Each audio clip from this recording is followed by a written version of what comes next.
Salam hörmətli izləyicilər. Bugünkü videomuzda vergi məcəlləsində yer alan əsas anlayışlara nəzər yetirəcəyik. Bu anlayışları bilmək həm sahibkar, həm mühasiblər, həm də vergi hesabatları ilə məşğul olan hər kəs üçün vacibdir. Gəlin əsas anlayışlara bir-bir nəzər salaq. Vergi.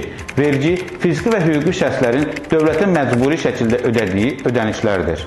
Vergi ödəyicisi. Vergi ödəyicisi vergi məcəlləsinə əsasən vergini ödəməyə borclu olan şəxslərdir. Vergi obyekti. Vergi obyekti vergi tutulmasına əsas verən hər hansı gəlir, əmlak, xidmət və ya əməliyyatdır. Vergi dərəcəsi. Vergi dərəcəsi verginin hesablandığı faiz və ya məbləğ göstəricisidir. Vergi dövrü. Vergi dövrü verginin hesablandığı və ödənildiyi müddətdir. Bəyannamə. Bəyannamə vergi ödəyicisinin öz gəlirləri, xərcləri və hesablanmış vergi öhdəliklərini vergi orqanına təqdim etdiyi rəsmi sənəddir.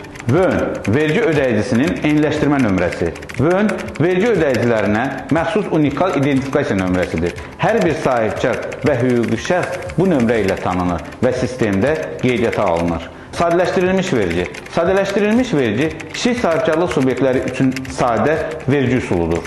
Bu zaman dövriyyədən müəyyən faiz tutulur və mühasibatlıq daha sadə aparılır. Əlavə dəyər vergisi.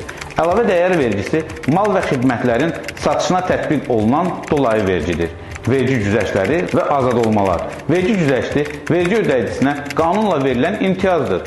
Bu, verginin azaldılması və ya tamamilə azad olması şəklində ola bilər. Vergi məcəlləsindəki bu anlayışlar qanunvericiliyin düzgün başa düşülməsi və tətbiqi üçün əsasdır.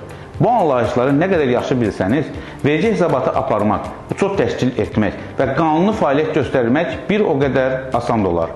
Əgər siz bu mövzuda daha ətraflı məlumat və ya mütəxəssis məsləhəti almaq istəyirsinizsə, bizim peşəkar komandamız hər zaman sizin yanınızdadır.